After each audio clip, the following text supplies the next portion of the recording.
Maswerteng gabi po mga ka-STL. Narito na po ang resulta ng STL Quezon para sa araw na to, third draw. July 29, 2025, araw ng Martes. Naway mga natayan niyo po mga numero kanina ay manalo nawa ngayong gabing ito, 8pm. Kaya kunin niyo na po ang inyong mga ticket. Narito na po ang resulta.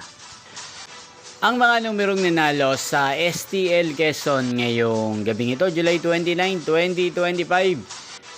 8pm third draw result 4 at 31 in exact order. Again, 4 at 31.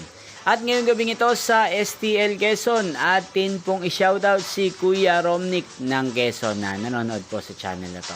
Shoutout po sa inyo, sana po ay nasa mabuti kayong kalagayan. At sa lahat po ng mga taga Quezon, shoutout po sa inyo. Inyo pong napanood ang resulta ng STL Quezon. Magkita-kita pong muli tayo bukas ng alas 11 ng umaga. Thank you for watching.